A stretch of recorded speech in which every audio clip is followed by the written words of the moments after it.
오늘 하나님의 말씀은 예레미야 23장 28절의 말씀이었습니다. 다 함께 공부하겠습니다. 내 말을 받은 자의 성실함으로 내 말을 나를 것이다. 교가 지서 학계를 향하고 와다시の言葉を聞く者は私の言葉を忠実に語らなければならない。武器は藁との何のかかりがあるかろうか。예레미야서 23서 28節です. 우리가 이제 알곡과 껍데기라는 이제 그 결에는 그 시기를 이제 오늘 주제로 하나님 말씀을 이제 깨닫는 시간이 되겠습니다. 여기에서 이제 성경에서 얘기하는 거는 그쪽은 그 쌀 농사가 없어요. 그래서 그 보리를 주로 예수님께서도 다니시고 그러면서 주로 얘기가 나오는 게 저 보리의 중동의 보리, 팔레스타인 보리에 대한 얘기예요. 근데 좀 쌀이나 보리나 뭐 같아요. 그 보면은 쌀도 그 완결하고 그래서 그 겉껍데기 거실거실한 거 그거를 결하고 그래 뭐 그 완격. 그리고 그 안에 있는 곡식을 알곡이라고 그러는데 이제 요즘에는 이제 먹기 쉽게 하느냐고 이제 그렇게 돼서 완전 껍데기와 알만 이렇게 분리했을 때 알곡만 분리했을 때 알곡 쪽을 가지고 이제 지금 현미라고 그러죠, 그죠? 그래서 이제 좀 거칠거칠하고 좀 잘 그 밥한 때도 잘 안 익고 그러는데 현미라고 그러는데 여기서 얘기하는 거는 그 이제 그 현미를 얘기하는 거예요. 그 현미를 또 도정하려면은 그게 뭐죠? 그것도 결합을 그러죠, 그죠? 근데 이제 거기까지는 얘기 안 하는 거예요. 왜냐하면 그 현미에서 그 현미의 껍질을 싸고 있는 현미와 그 속에 있는 백미하고는 같은 적으로 보니까 우리가 이제 같이 이해를 하는 거죠. 그러니까 결국은 뭐냐면 얘기가 알곡과 껍데기에 관한 얘기예요. 알곡과 껍데기에 관한 얘기예요. 그러는데 우리가 이게 굳이 뭐 이게 이렇게 깊이 얘기할 때 이게 하나를 볼 수가 있다는 거예요. 알곡과 껍데기는 하나를 볼 수가 있는 거. 왜냐하면은 성장할 때 하나로 성장을 해요. 껍데기가 먼저 생기고 그 안에 저 진액이 생기면서 그 알이 차게 되는 거예요. 그러니까 어떻게 잘 생긴 거야. 어떤 각도에서 본다면 하나로 볼 수가 있어요. 근데 일단 다 큰 다음에는 수확기에 성장한 다음에는 무슨 문제가 생기냐면 완전히 분리가 된다는 거. 껍데기하고 알맹이가 완전히 분리가 되는 거예요. 클 때는 몰라요. 클 때 여러분들 이게 벼가 한참 클 때, 패기 시작할 때, 벽실을 딱 떼가지고 보면은, 누르면은 딱딱하지 않아요. 누르면은, 그 안에서 하얀, 뽀얀 물이 나와요. 그게 뭐냐, 그게 안에서 여물어가지고 알곡이 되는 거니까, 그게 나오는 거예요. 그러니까 그때는 구분이 없는 거예요. 껍데기인지, 뭔지, 껍데기 까면 그냥 알곡 터져버리는 거니까, 껍데기인지, 알곡인지 잘 구분이 안 되지만, 수확기에 가서는 이거 완전히 구분이 되는 거예요. 수확기에 가서는 손에 넣고 조금만 비벼도 알곡하고 껍데기가 다 비켜지는 거예요. 그러니까 이제 수확할 적에 완전히 여물었을 때 어떻게 돼요? 절구에다가 조금만 툭툭툭툭 하면은 그냥 알곡하고 이 껍데기가 분리되는 거예요. 정확하게 보면은 알곡과 껍데기는 전혀 다른 문제가 되는 거예요. 성장은 같이 했어도 결과적으로 우리가 그 열매를 맺을 때 보면은 완전히 분리가 완전히 되는 거예요. 자, 근데 이게 모든 곡식이 다 그래요. 알곡과 껍데기를 분리했지. 우리 옛날 방식으로 했다면 키질을 해요.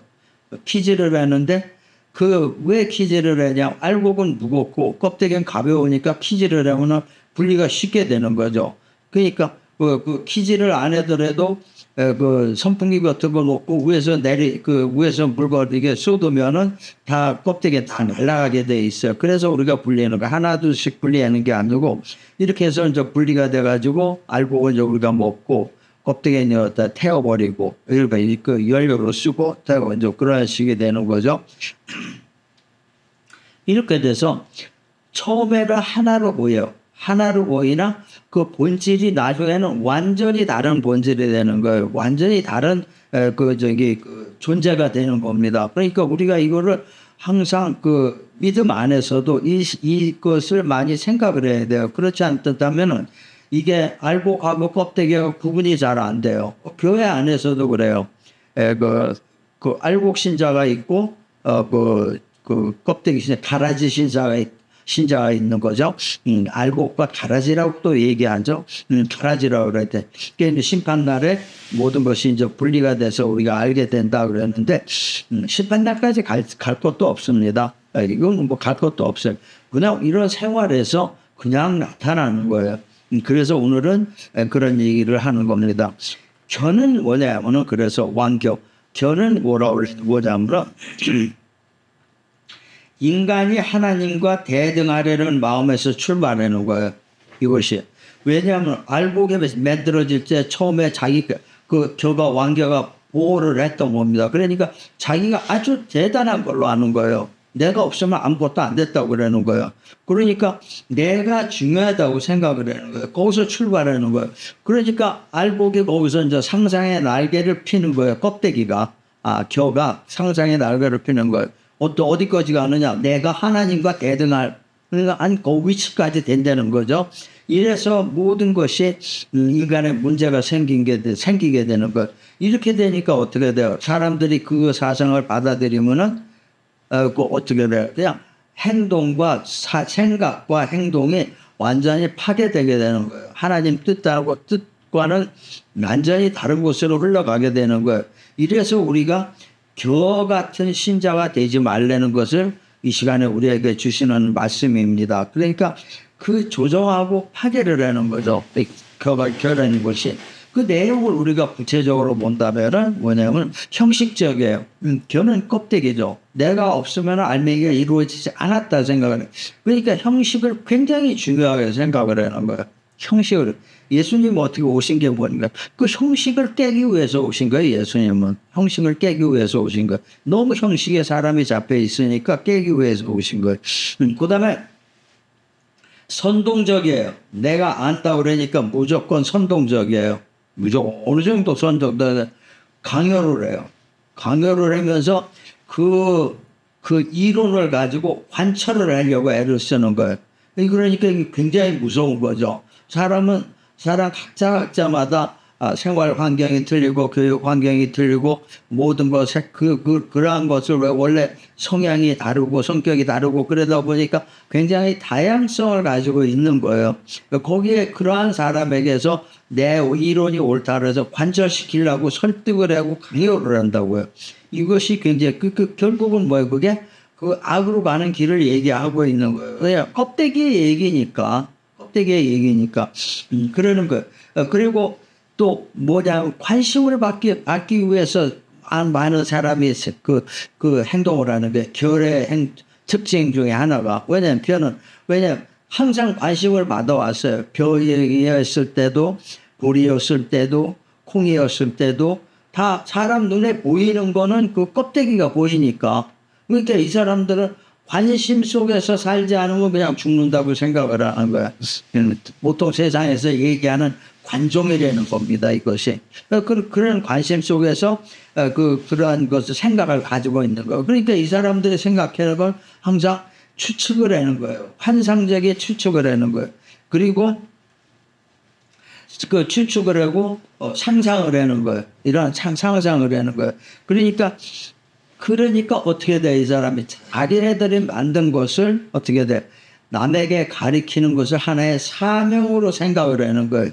사명으로 생각을 해가지고 그것이 진리라고 생각을 하니까 그 사명으로 생각을 하는 거예요. 여러분 가만히 생각해보세요. 이게 이단이에요. 이단의 교주가 하는 행동이에요. 이렇게 되는 거예요. 그러니까 거기에 따라가는 사람들은 다 그냥 불에 태워질 격밖에 안 되는 거예요, 수준이. 여기에 설득당하고, 완전히 끌려갔으니까 그렇게 되는 거예요. 그러니까 우리가 믿음 생활하는 중에서 가장 조심해야 될 것의 하나가 바로 이런 거예요. 그러니까 이거 종교를, 신앙을 깨는데 가장 선두 입장을 하고 있는 게 뭐냐? 과학이에요. 그 다음에 미신이에요. 그러니까 이런 걸 들고 나오니까, 어지간하면 그냥 다 넘어가게 되는 거예요. 요즘 매스컴에서 어떻게 돼요? 미신 엄청나게 유행하고 있어요. 말도 못하게 유행을 하고 있어요. 나도 어떨 때 계속 듣다 보면 진짜 그런가? 이렇게 생각을 해요. 그러니까 보통 우리가 들을 때 보면, 저건 진짜라고 생각을 하는 거죠. 그러니까 저쪽으로 가면은 뭐가, 구원의 길이 있을 것이다. 확신을 하게 되는 거죠. 이것이 굉장히 우리에게 굉장히 도움이 못 된다는 거예요. 그러니까 저는 한마디로 해서 영양분이 하나도 없는 거예요. 백날 삶아봤자 영양분 나오지 않아요. 와겨 백날 삶아봤자 영양분 하나도 안 나와요. 그리고 영양분이 없으니까 먹어서 우리에게 생명에 도움을 주는 게 아무것도 없다는 거예요, 실질적으로. 근데 영적으로는 더 심한 거예요. 그러니까 결과적으로는 뭐냐? 우리를 죽이는 것 같은 거예요. 우리를 죽이는 것이 겨가 되는 겁니다. 그러니까 여기에 비해서 알곡은 어때요? 알곡은 꼭 필요한 거예요. 우리가 먹지 않으면은 죽는 겁니다. 얼마나 얘기했어요. 요즘에 한참 우리나라가 60년대, 70년대, 80년대 그때 뭐라 그랬어요? 밥을 먹지 말고 고기를 많이 먹고 딴 거를 먹어라. 그러니까 성인병이 이제 많이 늘어난 거죠. 성인병이 늘어나니까 매년 전부터 그래서 고기도 많이 먹어라. 단백질도 많이 필요하니까 밥도 먹어야 된다. 이렇게 된다. 그래서 밥은 그러한 곡식에서 먹어야 되는 건 우리한테 필수 영양소예요. 그거 안 먹으면 안 됩니다. 그러니까 알지 못해 시야가 넓지 못한 사람들이 서양은 쌀을 짙게 먹고 그런다. 안 그래요. 그 사람들 빵 많이 먹어요. 쌀도 먹어요. 쌀 음식 많이 있어요. 근데 우리는 어떠한 한 부분만 받아들인 거예요. 그게 뭐냐면은 우리를 망하게 하는 그 사람들의 그 사상이 바로 그거라는 거예요. 그러니까 우리가 그래서 알곡의 존재를 알고 특별히 삶 속에서도 알곡의 존재를 알고 믿음 안에서 알곡의 존재를 알 때 우리 신앙이 흔들리지 않는다는 겁니다. 한 발짝 더 나가고 흔들리지 않는다는 것을 예레미야를 통해서 하나님께서 말씀하신 겁니다. 그러니까 우리가 신앙의 하나님의 하나의 길로 생각을 하고 이 말씀을 받고 우리가 생활에 적용을 시킬 때 그게 믿음이는 알찬 믿음이 되는 거예요. 아주 풍성한 믿음이 되는 겁니다. 먼저 내용을 본다면 교는 값어치가 없는 것을 교라고 하는 겁니다. 마태복음 7장 26절의 말씀이죠. 나의 이 말을 듣고 행하지 아니하는 자는 그 집을 모래 위에 지은 어리석은 사람 같으리니 그랬어요. 마태복음 13장 19절의 말씀이죠. 아무나 천국 말씀을 듣고 깨닫지 못할 때나 악한 자가 와서 그 마음에 뿌려진 것을 빼앗나니 이는 곧 길가에 뿌려진 것이고 그랬어요. 그러니까 결례는 거는 믿음 안에서 결례는 거는 뭐냐면 구원의 주체를 하나님이라고 생각을 안 하는 거예요. 하나님의 구원의 주체가 하나님의 생각이 아니고 인간의 어떠한 행동, 인간의 어떠한 행동과 또 과학 이런 걸 전부 동원을 하는 거예요. 그러니까 하나님을 자꾸 밀어내는 겁니다. 사람들에게 사상을 주입해서 자꾸 밀어내는 거예요. 그러니까 그게 밀어내는 거죠. 내가 만들어낸 논리가, 추측한 구원 논리가 이게 맞는 것이다. 자꾸 하는 거예요. 그러니까 한번 그렇죠. 이단에 빠져라고 굉장히 힘들어요. 왜냐? 걔네들이 논리적으로 딱딱딱딱 맞게 만들어 놨어요. 근데 자기한테 맞게 딱 만들어 놓은 거예요. 그 말만 뽑아가지고 기독교라도. 그러니까 거기 빠져나기 굉장히 힘들어요. 그리고 조직력을 가지고 있으니까 조직력이 뭐예요?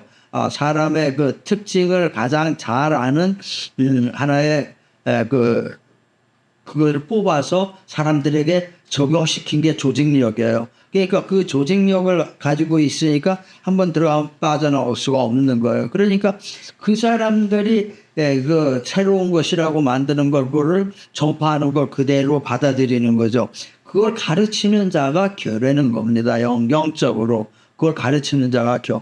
그러니까 이단에서 내가 하나님이라고 뭐 예수님이라고 하는 사람들은 물론이고, 그러한 것을 겉으로 표를 안 내면서도 지금 은근히 그런 것을 가리키는 사람들이 있어요. 그러니까 구원은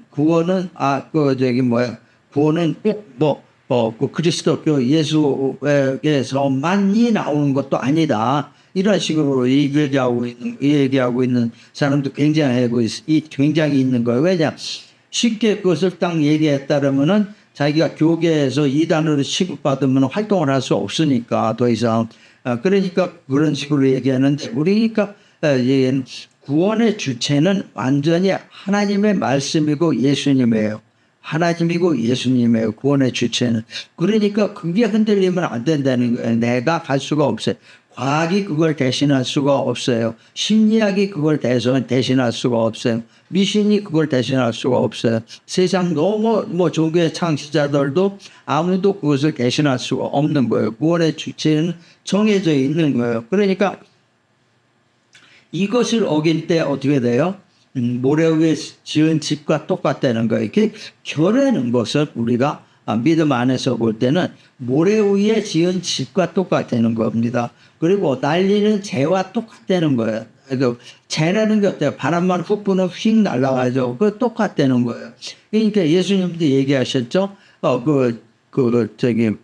모래 위에 지은 집. 이스라엘 그쪽 중동에는 와디라는 게 있죠. 전에도 얘기했지만, 와디라는 게 뭐냐 하면은, 홍수가 나면은 그 강이 모래로 덮인다고. 그 양쪽에 이 모래로 덮여요. 근데 원체 그 날씨가 더우니까, 빛이 쪼이니까 그 빛에 의해서 물이 줄어들면은 그 모래가 딱딱하게 되는 거예요. 딱딱하게 되니까 거기에 바위 비슷하게 되니까 거기다 그냥 집을 짓는 거예요. 근데 그 특징이 뭐냐? 물이 한번 들어오면 다시 모래가 되는 거예요. 스르륵 다 날아가 버리는 거예요. 그러니까 그냥 없어지는 거예요. 그러니까 그런 것을 예수님께서도 얘기하셨어요. 이렇게 우리가 뭐냐면은 바람에 날리는 모래 위에 지은 집이라는 겁니다. 모래 위에 지은 집이고, 바람에 날리는 재라는 거예요. 재라는 게 어려우면 그냥 푹 바람만 조금만 불어도 그냥 안 날아가는 거예요. 겨가 다 그런 거예요. 겨는 불을 붙이면은 이렇게 나무는 불을 붙이면 뭐가 돼요? 불을 붙이면 중간에 끄면 장작이 되죠, 그죠?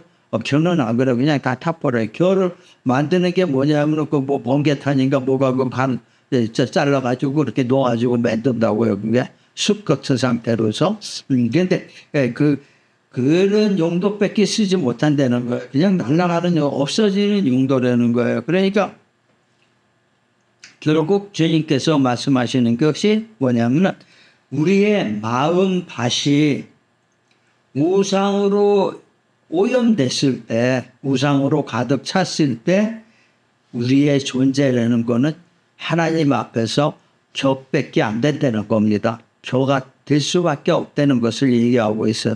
이걸 굉장히 우리가 믿음 안에서 조심을 해야 돼요. 그러니까 우리가 믿음 안에서 항상 주님을 붙들고 매일 주님께 기도하고 주님과 친하게 지내야 되는 이유가 여기 있는 거예요. 그리고 믿음이 성장해야 되는 이유가 여기 있는 거예요. 다음 본다면은 알곡은 뭐냐면, 간단하게 얘기하면은 생명을 위한 양식이 되는 거예요. 알곡이라는 것은. 그러니까 마태복음 13장 6장, 요한복음 6장 27절에 말씀하죠. 썩을 양식을 위하여 일하지 말고 영생토록 있는 양식을 위하여 하라. 이 양식은 인자가 너희에게 주리니 인자는 아버지 하나님께서 인치신 자니라. 우리에게 우리가 알곡의 삶을 산다는 것은 그리스도 안에 산다는 것과 똑같다는 얘기를 우리가 하고 있는 거, 우리에게 하는 얘기예요.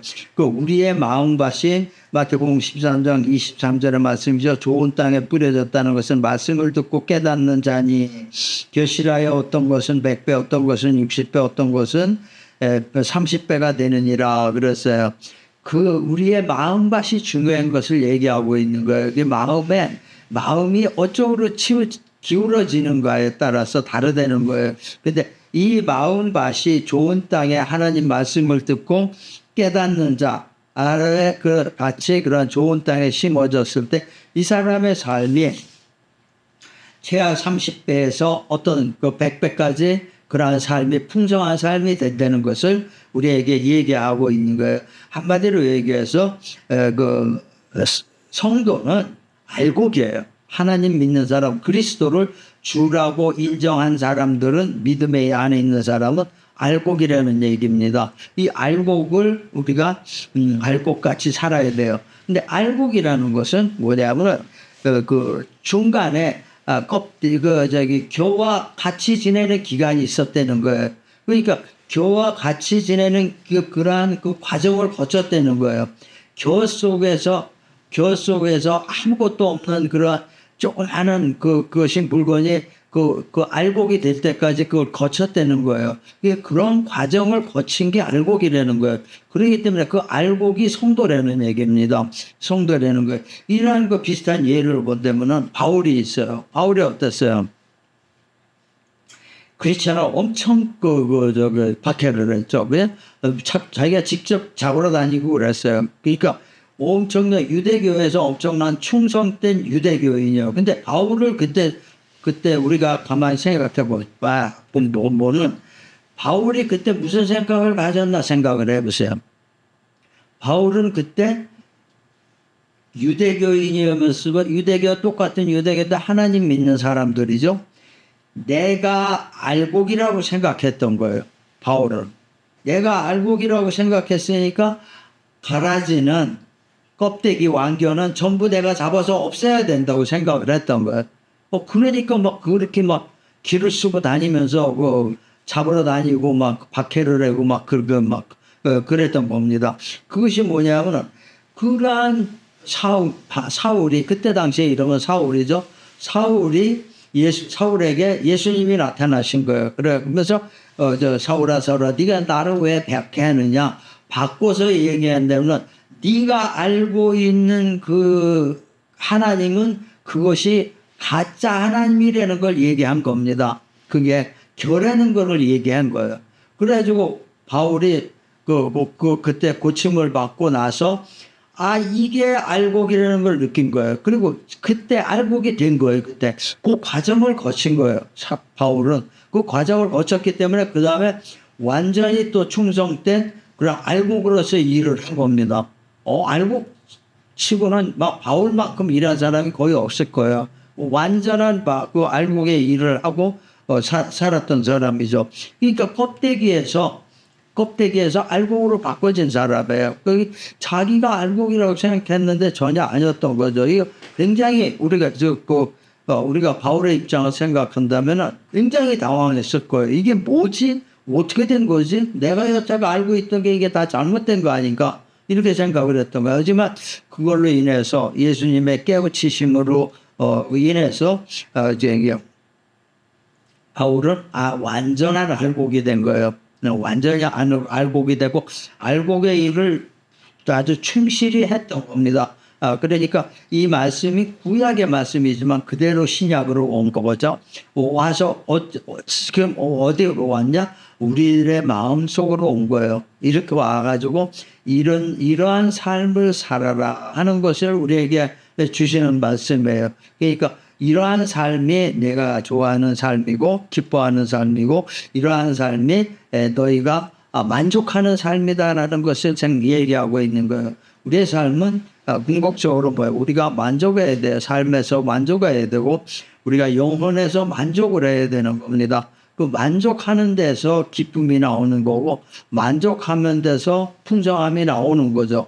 마음이 풍성할 때 우리는 또 나눠질 수도 있는 거예요. 마음이 가난하고 마음이 빈약한 사람한테는 돈에 쥐고 있는 게 문제가 아니에요. 마음이 가난하고 마음이 빈약한 사람은 남을 그렇게 사랑이라는 거를 이렇게 내놓을 수가 없어요. 이렇게 성장 과정에서 그런 게 하지만 우리가 하나님 안에 들어갔을 때는 이런 건 아무것도 아니라는 것을 얘기하고 있는 거예요. 그냥 알곡의 삶인, 예. 그러니까 알곡은 어떻게 돼요? 하나님으로부터 받은 은혜와 축복으로 이웃을 살리는 거예요. 기가 막힌 얘기죠. 이웃을 살리는 거예요. 그리고 거기에 알곡에 맞는 그런 삶을 사는 거예요. 알곡다운 삶을 사는 거예요. 거기에 걸맞는 삶을 사는 거예요. 다시 얘기한다 그러면 뭐예요? 축복과 의의 삶이라는 거예요. 영생의 삶이라는 거예요. 바로 하나님께서 원하시는 거예요. 그러니까 우리가 늘 잊지 않은 그러한 것이 아니고 완전히 익혀가는 그런 과정을 잘 통과를 해야 된다는 거예요. 우리가 완전히 알곡의 때가 추수 때가 왔을 때 알곡으로서 역할을 다하게 되는 겁니다. 그러니까 우리가 삶에서 굉장히 중요한 말이 되는 거죠. 우리는 알곡으로 위해서 그 믿음의 열매를 위해서 우리가 힘차게 드려야 되는 겁니다. 마지막으로 본다면은 이러한 알곡이 우리가 됐는데 그럼 어떤 결과가 나타나냐? 우리의 삶에서 하나님의 영광을 나타나게 되는 게 내가 정말 풍성한 삶에서 남에게 사랑을 베풀 때 나의 영광이 나타나요. 그건 세상 사람들의 기복 신앙을 가진 사람들이 얘기하는 거고 나의 영광이 나타나니까 우리는 안 그래요. 하나님의 영광이 우리의 삶을 통해서 하나님의 영광이 나타나게 되는 겁니다. 이것이 굉장히 우리에게 중요하게 되는 거예요. 그러니까 우리가 그런 과정이 그렇게 쉽지 않다는 거죠. 디모데전서 6장 12절 말씀이죠. 믿음의 선한 싸움을 싸우라. 영생을 취하라. 이를 위하여 내가 부르심을 받았고 많은 증인 앞에서 선한 증언을 하였도다. 그래서 우리가 해야 될 길이 이 삶에서 그 믿음의 싸움을 하면서 싸우면서 살아간다는 것을 우리에게 얘기하고 있는 거예요. 그러니까 우리가 믿음의 싸움을 온전히 자신 있게 할 수 있는 이유가 로마서 6장 22절의 말씀이 있어요. 그러나 이제는 너희가 죄로부터 해방되고 하나님께 종이 되어 거룩함에 이르는 열매를 맺었으니 그 마지막은 영생이다로 확실하게 우리에게 얘기해 주시고 있는 거예요. 너희가 목적하는 삶을 내가 이러한 것을 길을 통해서 이루었노라 라고 말씀하시는 거예요. 우리가 집을 지을 때 보면은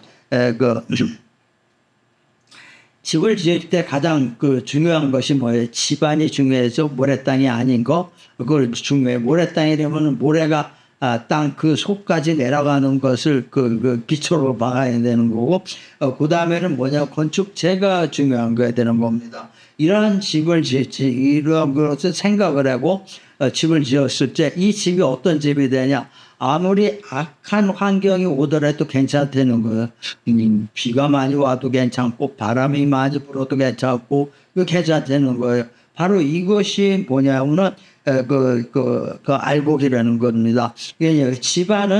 집안은 뭐냐면은 우리의 마음이에요. 우리의 마음이 어느 쪽으로 향할까? 건축재는 하나님의 지혜와 지식이라는 겁니다. 그러니까 내 마음으로 정한 믿음 위에 하나님의 지혜와 지식으로다가 내 삶을 만들었을 때, 내 집터를 만들었을 때 우리는 만족하게 되는 겁니다. 우리의 삶이 만족한 삶이 되는 거예요. 그러니까 우리의 삶이라는 것은 뭐냐면은 하나님에 대한 믿음과 하나님의 지혜와 지식으로 만들어졌을 때 아무 문제가 없다는 거예요. 그럴 때 어떻게 해요? 세상에 휘둘림에 우리가 휘둘리지 않는다는 거예요. 세상에 어떻게 해요? 아주 믿음 아래 있어도 굉장히 휘둘러요. 엄청나게 휘둘러요. 그래서 그거에 휘둘리지 않는 거예요. 않는 그 이유가 뭐냐면 우리의 삶이 일반적인 삶이 아니고 한 발 더 일반적인 삶에서 한 발 더 나아가서 한 차원 높은 삶을 살기 때문에 휘둘리지 않는다는 겁니다. 절대 휘둘리지 않는 거죠. 휘둘리는 사람은 그만큼 세상적이고 그 종교 안에 그 믿음 안에 있어도 교회의 믿음을 가졌으니까 그게 휘둘린다는 겁니다. 그러니까 우리가 이것을 많이 조심하려고 그러한 것을 생각하고 우리가 살아야 돼요. 알곡은 뭐냐요? 진리를 전하는 말과 행실을 가진 자입니다. 바로 성도를 얘기하는 거예요. 오늘 이 시간에 그 말씀을 이게 마무리하겠습니다. 우리의 그 성도들의 삶이 선한 삶이죠. 그죠? 절대 악한 삶이 될 수가 없죠. 그것은 뭐냐면 선한 삶 자체가 영생을 위한 삶이라는 거예요. 이것이 뭐냐면 나만 위한 게 아니라는 겁니다. 이웃을 위하고 하나님을 위해서 하는 그런 사는 삶이 되는 거예요. 이웃을 위해서 사는 삶은 우리가 사랑을 펼치는, 사랑을 행하는 삶이 되고, 하나님을 위해서 사는 삶은 하나님의 영광을 위해서 영광을 나타내는 그러한 삶이 되는 거예요. 그러니까 우리가 이 안에서 하는 것은 뭐냐면은 말씀을 행하면 되는 겁니다. 말씀을 행하는 믿음 안에서 우리가 말씀을 행하게 되는 거예요. 이러한 그 말씀을 행하는 그래서 주님께서 준비하신 만족한 삶, 축복된 삶, 풍성한 삶, 이 삶을 사시는 복된 믿음의 여러분과 여러분의 가정이 되시기를 주님의 이름으로 축원합니다.